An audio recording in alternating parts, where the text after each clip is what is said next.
I started my first business at 15 and retired at 27 years old. Just like every other successful entrepreneur, I spent a period of time doing what other people wouldn't, so I could live a life that other people can't.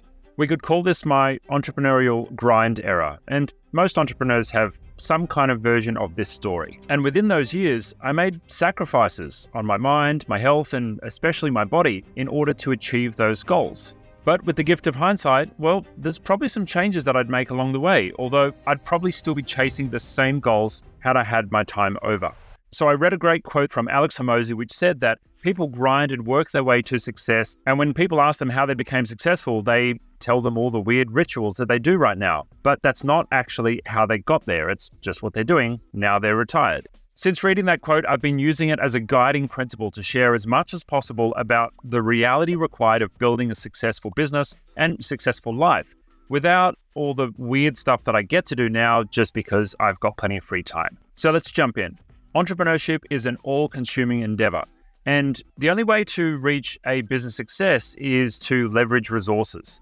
Now, we have two key resources that we can leverage when we're growing or scaling a business, and they are money or time.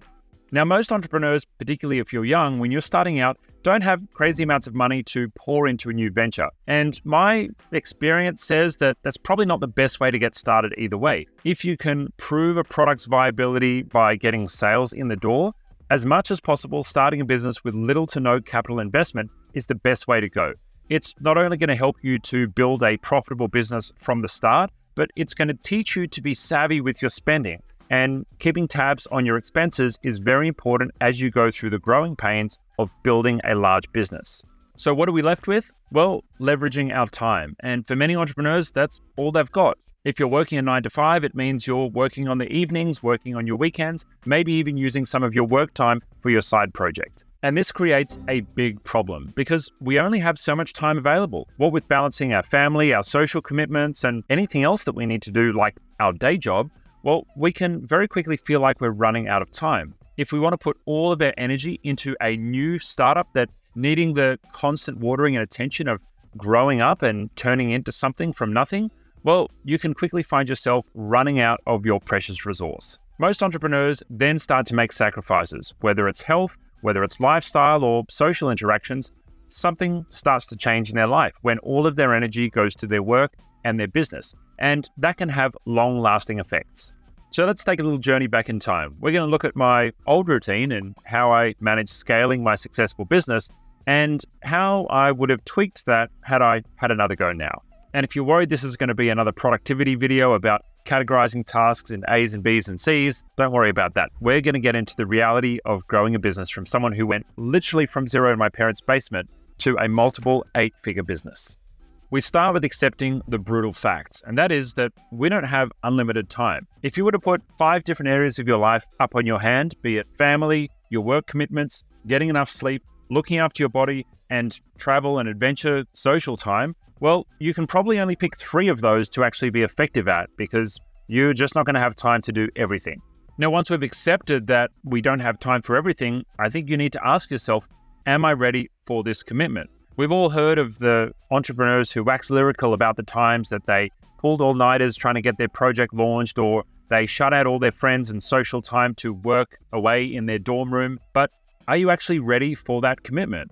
People may reminisce on those times like it was a good time, but the reality is they're often brutal, isolating, and they do have long-lasting effects. I remember fondly being 16 years old, reconciling my accounts in the lunchroom at my school, and while that was an important part of my entrepreneurial journey, I was missing out on social bonding time with my friends. I'm the guy who missed out on birthday parties, rocked up late to family gatherings, and just never really got enough sleep. I wasn't able to look after my body. My weight quickly ballooned, and I just wasn't really taking care of myself. And after years, it showed. Now, I don't share these with you for sympathy or for a pat on the back of what I went through. I share them so you can accept the reality that you will need to make sacrifices along your entrepreneurial journey.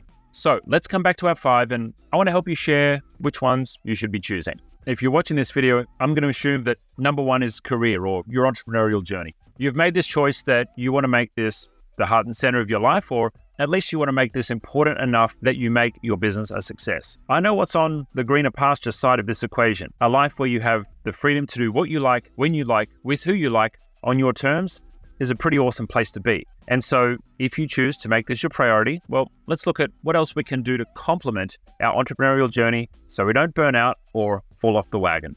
Next up, we're going to choose health. And yes, I'm going to let you have those in order of priority. If your business is going to be number one, sometimes you're not going to be perfect with your health. Now, with hindsight, I now understand that health is foundational because it reverberates to every other area of your business. The times where I was burning the midnight oil and only getting 5 or 6 hours of sleep a night and working every other waking hour, I don't think I was really performing at my best. So how do we make health work as an entrepreneur, considering all of our other commitments, including family and the realities of our life? I like to boil this down into 4 simple areas: breathe, body, water, right. No matter how busy you are, these are the 4 that I think you should really get right. And I've got some experience with this. You see, over the last year, I took on a couple of extra too many projects, and I ended up working some of the hours that reminded me of how I was as I was growing and scaling my business. Now, thankfully, it was only temporary, but I got a chance to try out my new way of working, and I've got to say, my results were pretty good. Now, these 4 areas, and I think you'll do okay. Number 1 is breathe. Now, breathing doesn't just help us stay alive, but it also helps to regulate the whole of our bodily system, including our nervous system.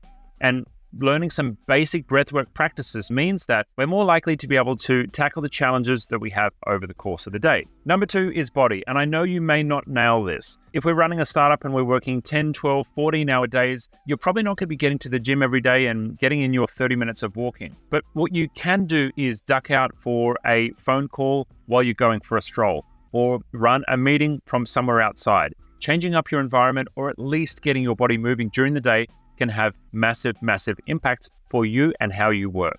And I found that as I was trying to balance my relationships as well as my work life, well, the one thing I needed to do was make sure that after I finished work for the day, I would change my clothes, go for at least a 10-minute stroll, even if it was 11 o'clock at night, before I reconnected with my partner and the rest of my family.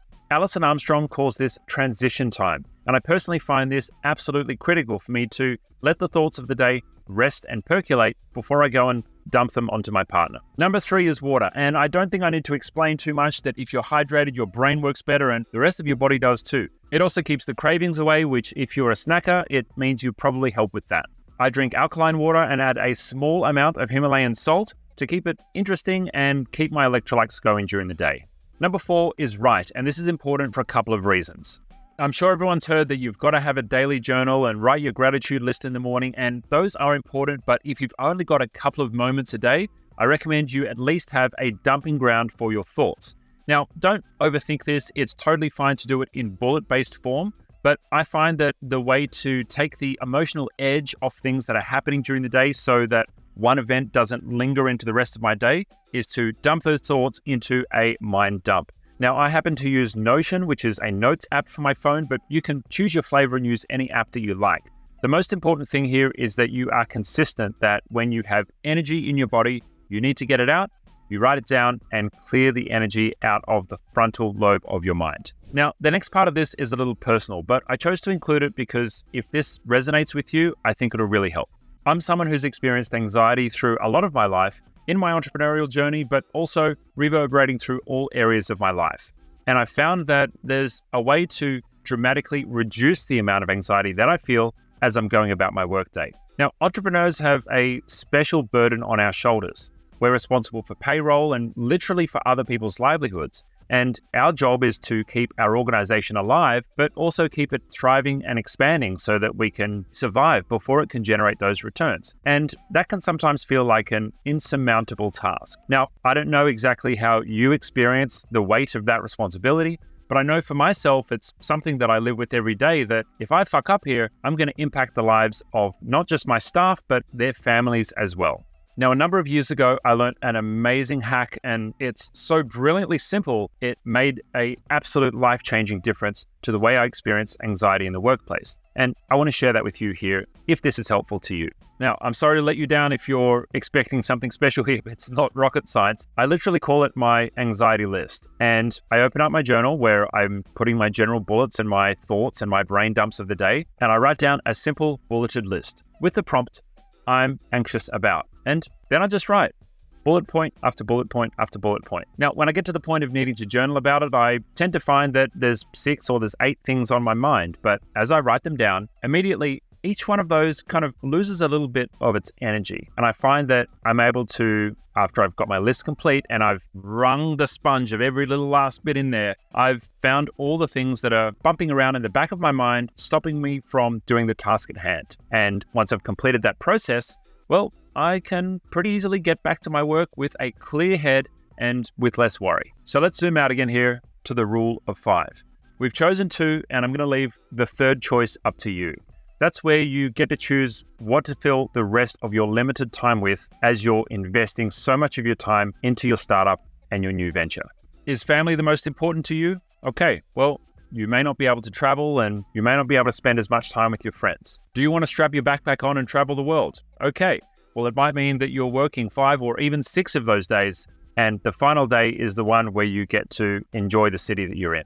You may be tempted to think to yourself, well, what if I just wipe those out and spend all my time on my business? Well, that's not a good idea either. It's important for us to have rest and recovery time so that we can play at our best when we're asked to. And not only does non-work activity help you to fill the cup, it's also important idle time for your mind. There are many times I've been out riding my bike or on a motorbike or spending time with friends or family that ideas about my business are popping into my head because I'm not in the focus mode of trying to get objectives and tasks and client work done. My mind's able to relax and think more creatively because I'm not chained to deadlines or other people's expectations. When you get to the end of the road, well, you get to have as much time as you like for all 5 of those areas of life. And let me tell you, that's a great place to be. Now, you're probably going to find that you have some idea of what that looks like, but the beauty of all of this is you get to define what that success looks like for you. The pride I feel now in accomplishing my version of financial freedom is that I built it and I did it. And that sense of inner accomplishment, really trumps all of the material possessions that come with this success. I wish you luck on your entrepreneurial journey. And if you'd like to learn more about managing risk in a stressful environment, well, you might want to check out this other video on my channel.